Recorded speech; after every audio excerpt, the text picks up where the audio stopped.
Exercise का next topic जो हमारे पास है उसके अंदर हम देखते हैं कि भाई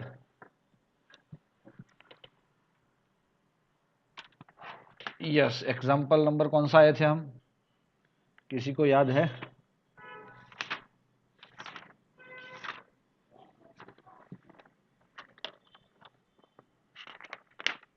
एक्सरसाइज में मेरे ख्याल से हमारा नंबर 9.13 आया था। ये 9.10 हो गया, यहाँ पे 9.11 हो गया और 9.12 हो गया, फिर हम आए थे 9.13। चलो देखते हैं हम क्वेश्चन।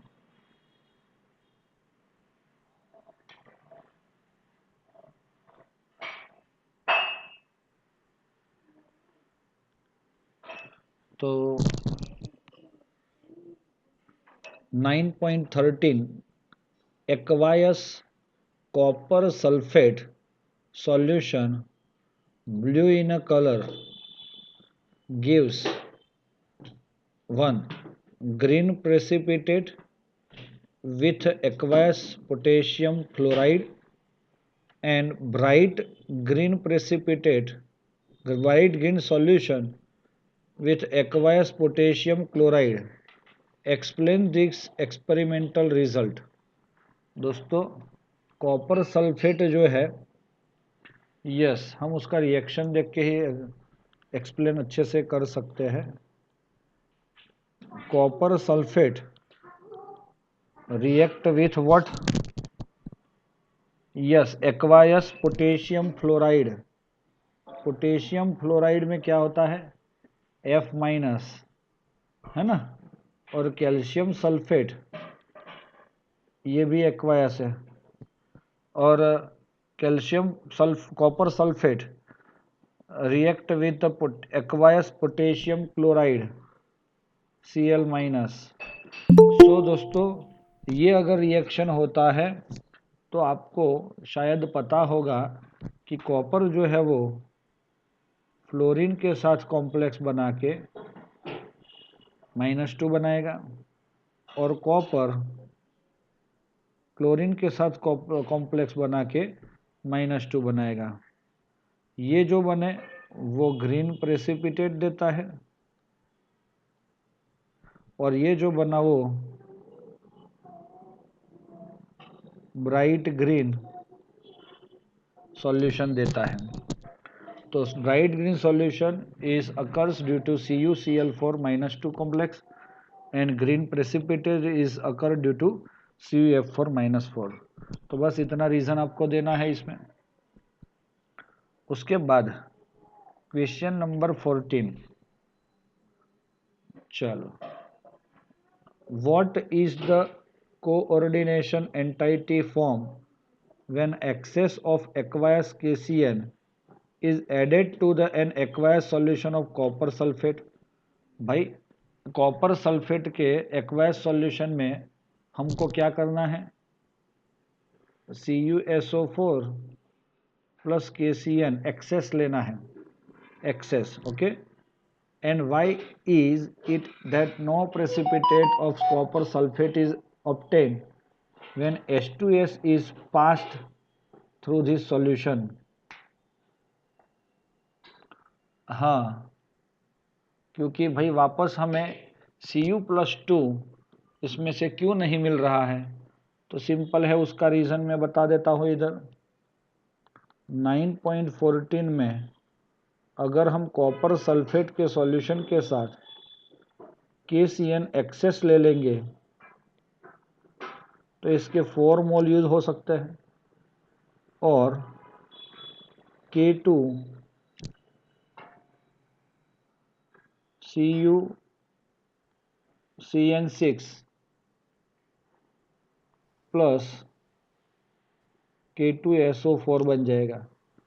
अब ये जो कॉम्प्लेक्स बना उसमें से H2S गैस पास करेंगे तो ये वापस Cu+2 कभी नहीं बनेगा क्योंकि ये आयोनाइज होगा तो K प्लस CuCN6 नहीं CuCN4, हाँ CuCN4 -2 आयन बनाएगा, इसीलिए it can not form again CuSO4।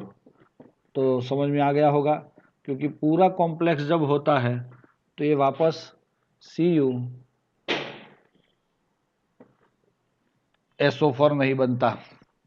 उसके बाद एग्जाम्पल नंबर 9.15 देखो दोस्तों, discuss the nature of bonding in the following coordination entity on the basis of VB theory.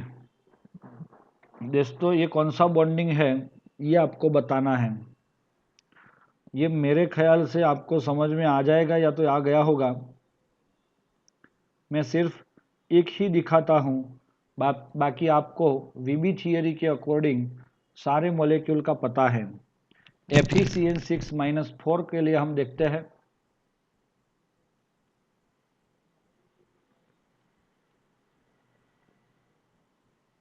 तो दोस्तों ये Fe जो है वो Fe+2 बनेगा।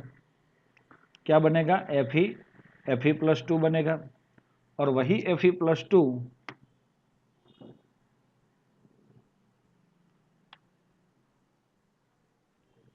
क्योंकि इसका नाम क्या होगा दोस्तों?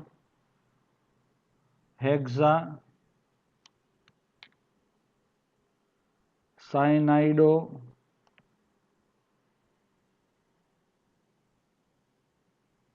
फेरेट 2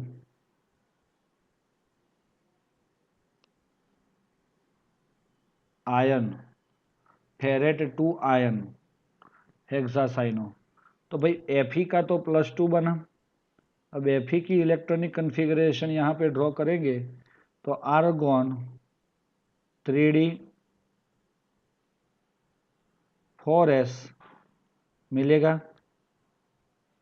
26 है ना, 19 20 21 22 23 24 25 एंड 26।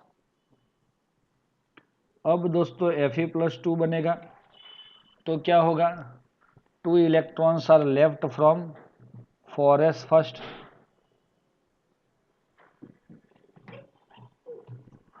तो दोस्तों आपका इलेक्ट्रॉनिक कन्फिगरेशन ऐसे D6 मिलेगा, 3d6 एंड 4s में 0 हो जाएगा। लेकिन अब मैं ये कॉम्प्लेक्स की बात कर रहा हूँ, FeCN6-4 की बात कर रहा हूँ, तो क्या होगा? आर्गोन, अब आपका CN लिगेंड वो कैसा है बेचारा? तो स्ट्रॉन्ग लिगेंड है।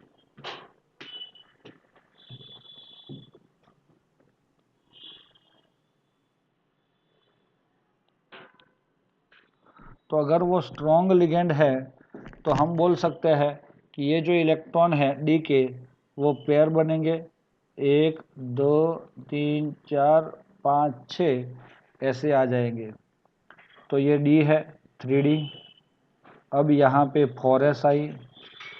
तो दोस्तों अब CN लिगेंड यहाँ पे इलेक्ट्रॉन पेयर जब देगा तो एक इलेक्ट्रॉन पेयर यहाँ पे दिया, दूसरा इलेक्ट्रॉन पेयर यहाँ पे और भी अगर आगे जाओगे तो ये अपना इलेक्ट्रॉन पेयर 4p में ऐसे दे के टोटल 6 CN लिगेंड वो 6 orbital 2 of 3d 1 of 4s and 3 of 4p orbitals are combined and mix with each other and make a D2sp3 hybridization।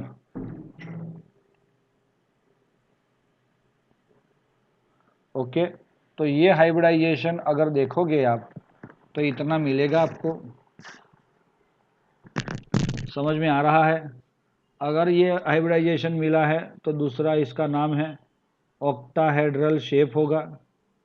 और दूसरी चीज़ इट इज़ अ डायामैग्नेटिक क्यों भाई? क्योंकि all electrons are pair, सारे electron क्या है? Pair है।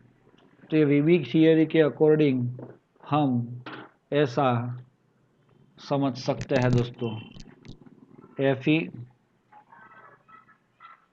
6CN ligand अगर हम देखेंगे तो हमें ऐसे मिलेंगे। तो दोस्तों आपको पता चल रहा है कि भाई ये जो है वो -4 ऐसे मिलेगा।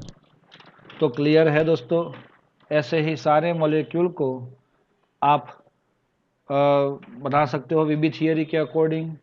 वो थियरी भी मैंने इम्पोर्टेंट की थी, जब बताई थी कि जब हमने थियरी में एक्सप्लेन की थी।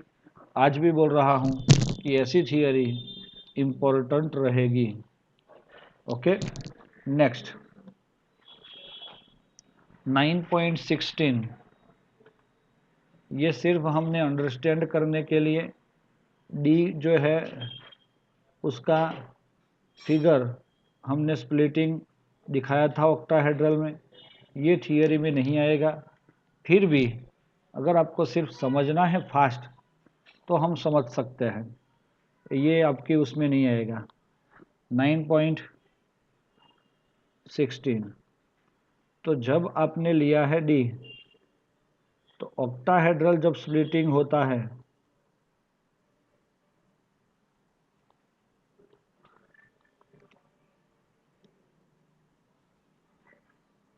नीचे की ओर 3, ऊपर की ओर 2, तो अगर दोगे तो ये हो जाता है T2G EG, और ये बनेगा वेरी सेंटर, ये दोनों के बीच का डिस्टेंस, स्प्लिटिंग को डेल्टा O बोलोगे।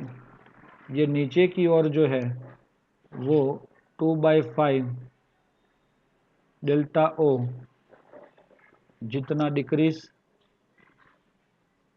3/5 डेल्टा O जितना इंक्रीज होगा, तो ये हो जाएगा उसका शेप। लिगेंड आने के बाद ऐसा स्प्लिटिंग होता है, बस इतना दिखाना है उसमें। चलो उसके बाद स्पेक्ट्रोकेमिकल सीरीज MCQ के लिए बहुत इम्पोर्टेंट है। स्ट्रॉन्ग लिगेंड क्या है, difference between strong ligand and week ligand. तो दोस्तों जो स्ट्रॉन्ग होते हैं वो उसका डेल्टा 0 इज ग्रेटर देन, अरे यार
ओके दोस्तों, तो आगे हम बढ़ते हैं इसके अंदर।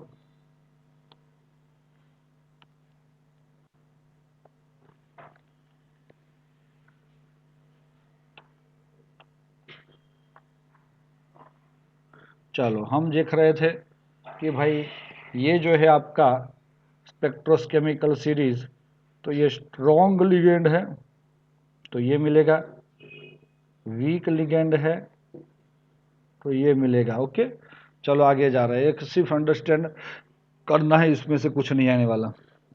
What is crystal field theory, इसको भी आप लोग निगलेक्ट कर सकते हो। हाँ, 9.19 देखो, CrNH36 plus 3 is paramagnetic while NiCN4 minus 2 is diamagnetic। तो हम उसको एक्सप्लेन कैसे करेंगे? CrNH36 9.19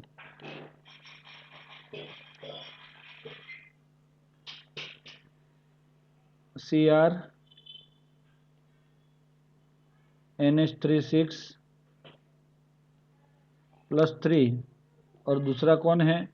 NiCN4 minus 2। ये जो है वो पहला वाला भाई पैरामैग्नेटिक है,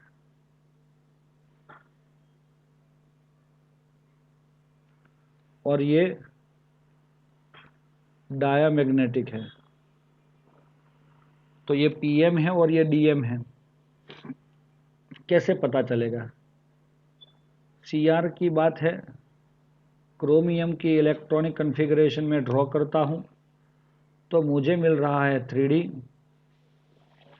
और 4s। तो दोस्तों एक ही इलेक्ट्रॉन 4s में होता है, बाकी के 5 इलेक्ट्रॉन 3D में होते हैं for copper. Okay, now what happen in this kind of complex, chromium gets a plus 3, so argon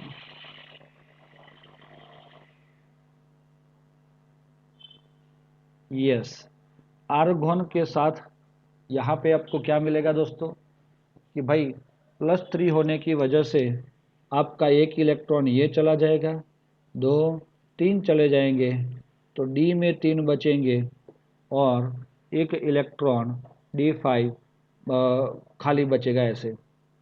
अब क्या हुआ?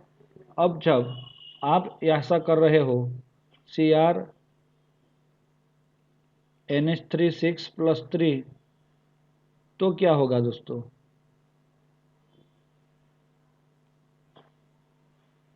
भाई ये 3 इलेक्ट्रॉन तो ऑलवेज अनपेयर्ड ही रहते हैं, वो कभी पेयर बनते ही नहीं, क्योंकि वो Ml6 वाले स्प्लिटिंग में यहाँ पे ऊपर देखा तो देखो 3 इलेक्ट्रॉन ऑलवेज अनपेयर्ड रहते हैं। चौथा इलेक्ट्रॉन जब आता है तो ही उसको पेयर बनना है कि नहीं बनता, वो टेंशन रहता है। अब जो NH3 है वो अपना electron pair 2 in 3D, 1 in 4s and 3 in 4p, NH3 NH3 NH3। तो दोस्तों मेरे ख्याल से आपको ये पसंद आया होगा। तो आपका हाइब्रिडाइजेशन भी D2sp3 हुआ, लेकिन 3 अनपेयर्ड इलेक्ट्रॉन है, so it is a paramagnetic. अब अगर ये पैरामैग्नेटिक हो गया और इसका अगर आपको पूछा है, ये तो पूछा नहीं है लेकिन अगर पूछा है तो mu is equal to √n into n plus 2 से आपको मैग्नेटिक मोमेंट फाइंड कर सकते हो। निकल की बात हो रही है, निकल 28, आर्गोन 3D एंड 4s 19, 20, 21, 22, 23, 24, 25, 26, 27, 28। तो ऐसे अगर मिल जाता है तो निकल +2 है इधर, तो हमारे 2 इलेक्ट्रॉन किस में से जाएंगे, 4s में से, ऐसा बचेगा। यस, एक ही ऐसे अनपेयर्ड होता है। अब 4s खाली है और 4p भी खाली है।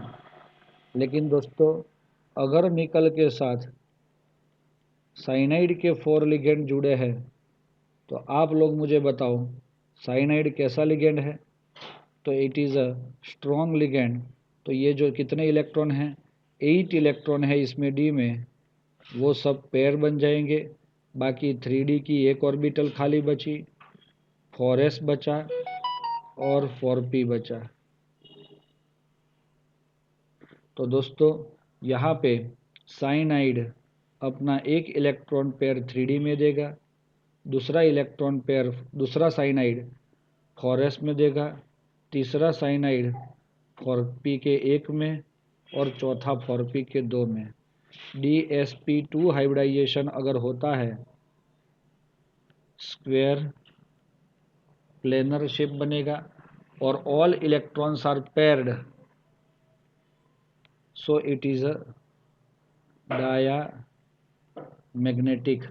तो दोस्तों किसी भी मॉलिक्यूल को डायामैग्नेटिक बनना है कि पैरामैग्नेटिक बनना है, वो डिसाइड कौन करता है, हम नहीं करते, उसकी इलेक्ट्रॉनिक कॉन्फ़िगरेशन करती।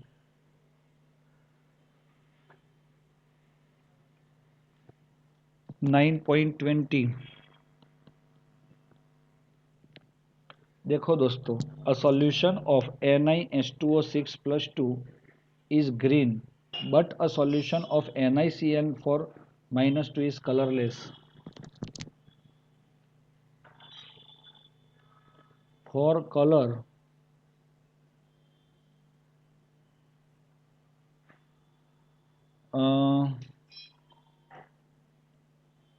metal ion have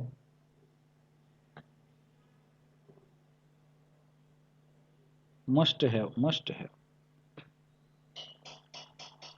what, unpaired electron.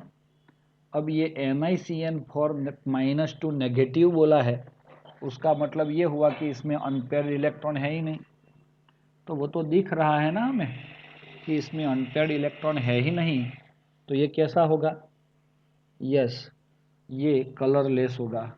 लेकिन दूसरा वाला जो दिया है इधर NiH2O6+2, उसमें एक अनपेयर्ड इलेक्ट्रॉन बचता है क्योंकि H2O लिगेंड जो है वो वीक लिगेंड है और इसीलिए उसका 2 इलेक्ट्रॉन जो है Ni के वो अनपेयर्ड बचेंगे, वो आपको खुद करना पड़ेगा। तो Ni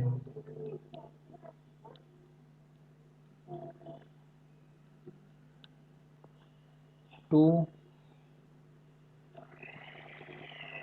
unpaired electron, NiCN4-2, 0 unpaired electron, colourless, colourful.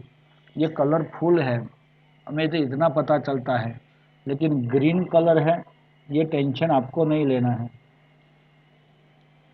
इसने दिया है तो ऐसा स्पेसिफिकली आपको ये नहीं दिखाना है कि भाई इसका ये वेवलेंथ ये है इसीलिए ग्रीन है, ऐसा नहीं है। इलेक्ट्रॉनिक कॉन्फ़िगरेशन से इतना बताना है कि इसमें अनपेयर्ड इलेक्ट्रॉन है, और अनपेयर्ड इलेक्ट्रॉन है तो इट इज़ कलर्ड, और अनपेयर्ड इलेक्ट्रॉन नहीं है तो कलरलेस। 9.21 9.21 आप देखोगे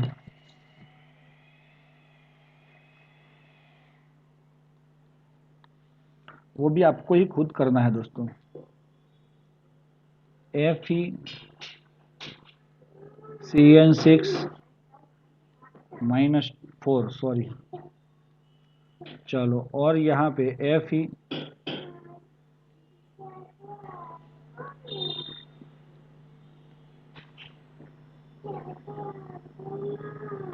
H2O6 +2।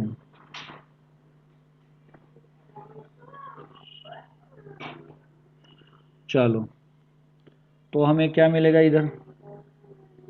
अगर ऐसा कॉम्प्लेक्स मिलता है आपको तो ये बनेगा Fe+2 और ये भी बनेगा Fe+2। तो इसके अंदर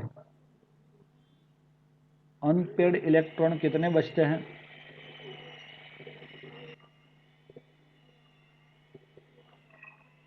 जीरो, है ना? हाँ, जीरो अनपेड। और इसके अंदर ये H2O वीक लिगेंड है, इसीलिए इसके अंदर 4 अनपेड बचेंगे, इसीलिए ये कलरलेस होगा और ये कलर होगा। इसीलिए हम बोल सकते हैं कि they are different, containing different colour in aqueous solution. बस ये आपको प्रूव करना है। उसके बाद 9.22 ये भी आपको ध्यान में रखना है। फिर देखो 9.23, ये बहुत बहुत इम्पोर्टेंट है दोस्तों।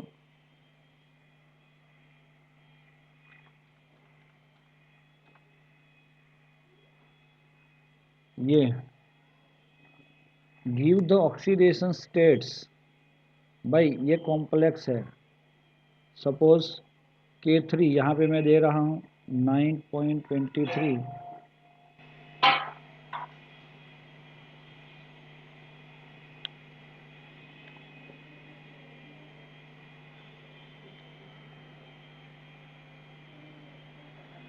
give the oxidation state. What is the oxidation state of CO? CO has a +3। Second वो फाइंड करना पड़ेगा आपको खुद। डी ऑर्बिटल ऑक्यूपेशन, भाई +3 अगर है तो कोबाल्ट तो कितना है? 27 में से +3 जाएगा, तो आपको पता है कि 7 इलेक्ट्रॉन थे, तो डी के अंदर 6 इलेक्ट्रॉन है ना? और दूसरी चीज़ कि वो 6 इलेक्ट्रॉन कैसे है? तो दोस्तों सारे पेयर्ड है, हाँ, ऑल इलेक्ट्रॉन आर पेयर्ड। लेकिन अब आपको एक पूछा कोऑर्डिनेशन नंबर कितना है, तो दोस्तों ये मेटल CO के साथ डाइडेंटेट लिगेंड के 3 यहाँ पे लिगेंड है, तो 3 2 जा 6, तो 6 इसका कोऑर्डिनेशन नंबर है। कितना है दोस्तों? Coordination number is 6 for this. तो सिमिलरली ऐसे ही आप ये सारे मॉलिक्यूल का, इसका कोऑर्डिनेशन नंबर 4, इसका कोऑर्डिनेशन नंबर 6, इसका कोऑर्डिनेशन नंबर H2O6, तो ये तो पता चल गया। ऑक्सीडेशन नंबर भी पता चल जाएगा और उससे कितने इलेक्ट्रॉन उसके है, सिर्फ डी में कितने इलेक्ट्रॉन है वही उसको दिखाना है। तो ये वेरी इंपॉर्टेंट टॉपिक है। अगर थियरी नहीं पूछते तो 2 से 3 मार्क्स में सिर्फ इतना ही पूछ सकते हैं कि इसमें से ये फाइंड करो। Similarly that is also very important. कौन सा? 9.24, write down the IUPAC name of each compound, तो ये भी आपको फाइंड करना है। फिर देखो इंडिकेट द ऑक्सीडेशन स्टेट, वो तो कर लिया ऊपर। इलेक्ट्रॉनिक कन्फिग्रेशन वो करना बाकी है। And coordination number also give the stereochemistry and magnetic moment of the complex. दोस्तों आपको ये पूछा जाए कि इसमें से कौन स्टीरियो आइसोमर है, तो आप बोलोगे कि सर ये हो सकता है, ये नहीं हो सकता, ये भी नहीं हो सकता, ये भी नहीं हो सकता, तो ये थोड़ा बहुत हो सकता है, तो लास्ट तो आ गया। लेकिन अगर आपको ये सारी चीज़ें ये अगर देखनी है इसके अंदर तो चलो हम देख लेते हैं। एक ही एग्जाम्पल मैं दूंगा, बाकी के एग्जाम्पल आप सबको खुद करने होंगे दोस्तों।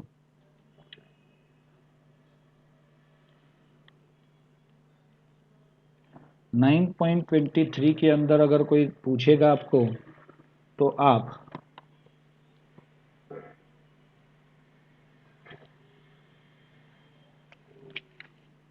24, हाँ 23 तो देख लिया, 24 के अंदर ये सेकंड वाला ले लेते हैं, CrCl3 Py3।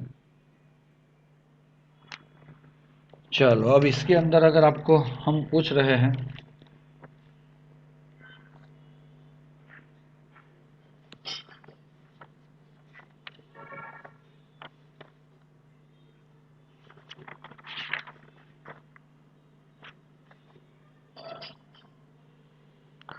इसमें जियोमेट्रिकल बन सकते हैं, A3B3 वो बनेंगे, वो बात की बात है।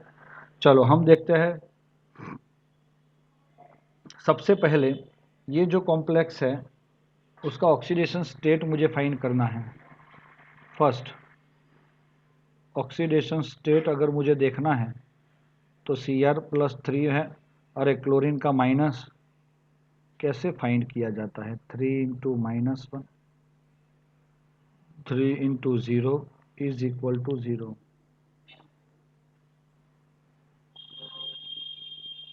तो this is the oxidation state. Py means pyridine। कल ही मैंने बताया था शायद। यस, ऐसा बेंजीन के में से एक कार्बन की जगह एक नाइट्रोजन आता है। दूसरा है इलेक्ट्रॉनिक कन्फिग्रेशन। अब Cr+3 होगा तो एक्चुअली Cr का इलेक्ट्रॉनिक कन्फिग्रेशन ऐसा था, आर्गन करके 3d एंड 4s एक, और यहाँ पे सब में एक एक थे। अब अगर Cr+3 आप करना चाहते हो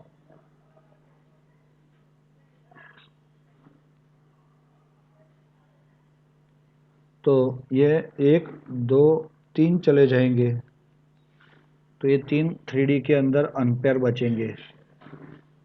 चलो ओके, तो ये इसका इलेक्ट्रॉनिक कन्फिग्रेशन होगा। क्या होगा? Argon 3d3 4s0। चलो आगे, कोऑर्डिनेशन नंबर। तो number of ligand attach with the central atom. तो आपने देखा कि 3 क्लोरीन और 3 तो 6 हो गए ना, तो कोऑर्डिनेशन नंबर 6 है।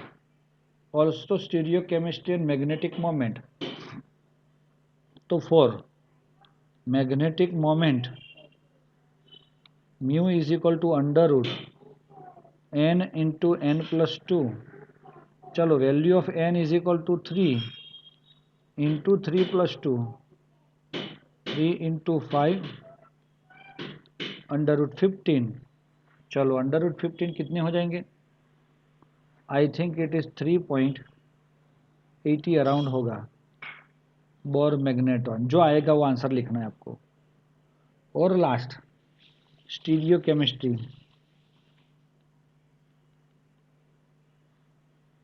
It is a geometrical isomer.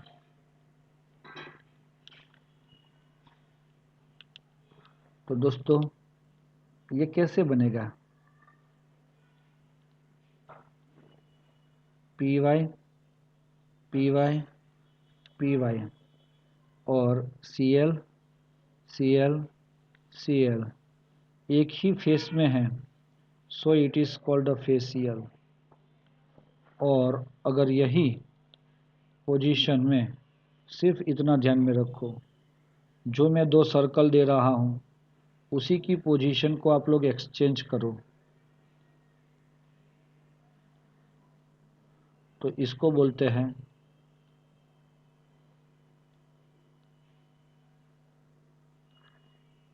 मेरीडियोनल समझ में आ रहा है? तो स्टीरियो आइसोमर जिसके जिसके मिलते हैं, पहले के और दूसरे के दोनों के ही मिलेंगे, बाकी किसी के नहीं मिलेंगे। तो ये चीज़ आप लोग ध्यान में रखना है। यहाँ तक क्लियर हो गया है दोस्तों? बच्चों ये क्लियर हुआ?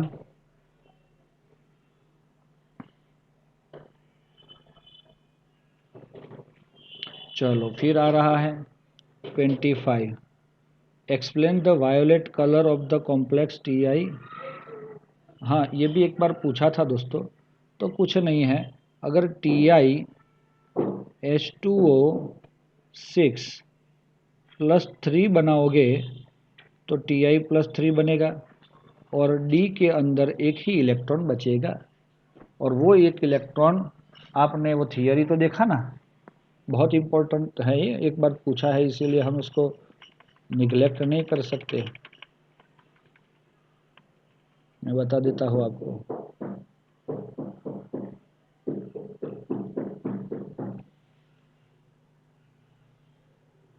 यहाँ तक आपने देखा था, ये वाला टॉपिक है ना, इधर देखो, TiH2O6 + 3 दिखाई दिया। तो इसके अंदर आपने देखा था कि Ti +3 होगा तो डी के अंदर एक ही इलेक्ट्रॉन आएगा। तो ये कहाँ जाएगा? पहले इधर नीचे था, T2G में से सनलाइट लेके Eg में चला जाता है, यस और नॉट? तो इसकी वजह से हम ये टॉपिक को वापस रिवाइज किया। तो इसीलिए उसका कलर वायोलेट था, क्योंकि वो कहाँ से कहाँ जाता है।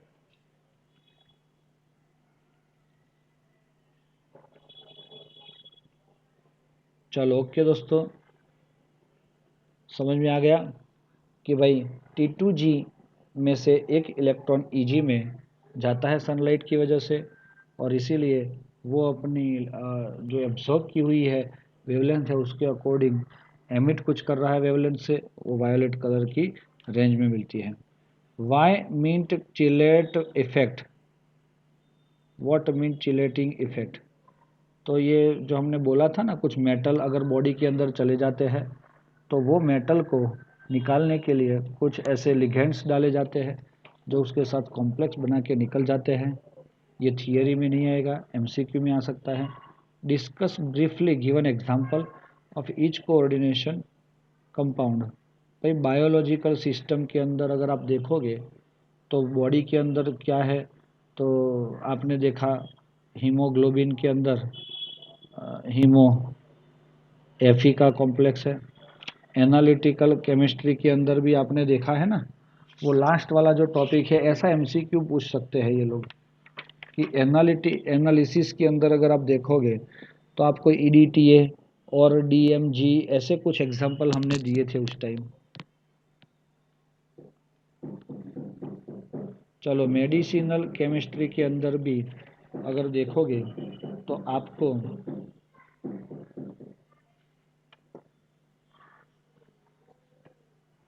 डीपेनिसिलेमाइन, डिस्फेरिऑक्सिन बी, या तो सिस्प्लेटिन, याद आया? ये सब एग्जांपल।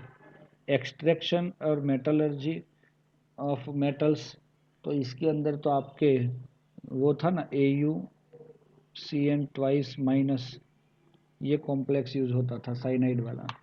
तो ऐसे आप समझ सकते हैं।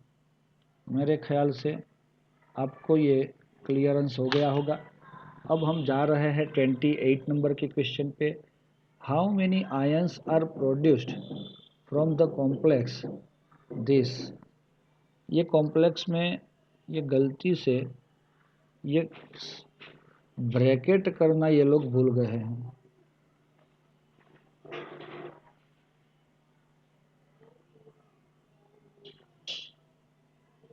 जब भी ये आयोनाइज होता है तो ये पूरा कॉम्प्लेक्स तो +2 बनेगा, लेकिन 2Cl- बनेगा, इसीलिए 1 + 2 = 3. So it gives 3 ions. Amongst the following ion, which one has the highest magnetic moment. भाई हाईएस्ट मैग्नेटिक मोमेंट मतलब क्या? अब किसमें कितने अनपेड इलेक्ट्रॉन हैं उसके अकॉर्डिंग हम लिख सकते हैं। चलो ये कौन है? Cr है, क्रोमियम है, तो +3 हुआ, तो n इज इक्वल टू 3 हो जाएगा। ये +2 हुआ तो n इज इक्वल टू 4 होगा, और अनपेड इलेक्ट्रॉन Zn में 0 हो जाएंगे, क्योंकि वो आप लोग फाइंड खुद करोगे तो पता चलेगा। तो हाईएस्ट मैग्नेटिक मोमेंट किस में है? Fe वाले में है। Among the following most stable complex is. तो दोस्तों आप अगर आपकी स्पेक्ट्रोकेमिकल सीरीज के अंदर देखोगे तो सबसे ज़्यादा स्ट्रॉन्ग अगर कोई है ये सब लिस्ट में तो वो NH3 है। उसके बाद ये आपका ऑक्जेलेट आता है, फिर पानी आता है, और फिर हेलोजन आता है। तो ऐसा उसकी स्ट्रेंथ आप मान सकते हैं। What will be the correct order for the wavelength of absorption in the visible region? तो दोस्तों एक चीज़ याद रखो,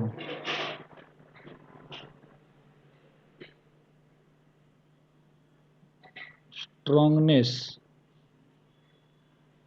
NO2 is greater than NH3 is greater than H2O। तो ये स्ट्रॉन्गनेस जितनी ज़्यादा है उससे उल्टा उसकी वेवलेंथ एब्जॉर्ब होती है। तो सबसे ज़्यादा वेवलेंथ किसकी एब्जॉर्ब होती? तो आंसर जो है वो आपका पानी का जो कॉम्प्लेक्स है, इट इज़ ग्रेटर देन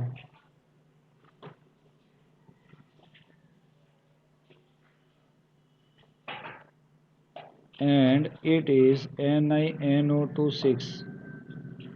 -4। तो दोस्तों ये पानी की जो स्ट्रेंथ है, लिगेंड की जो स्ट्रेंथ है वो कम है, तो उसका वेवलेंथ जो एब्जॉर्बन है, लाइट का वेवलेंथ का एब्जॉर्प्शन सबसे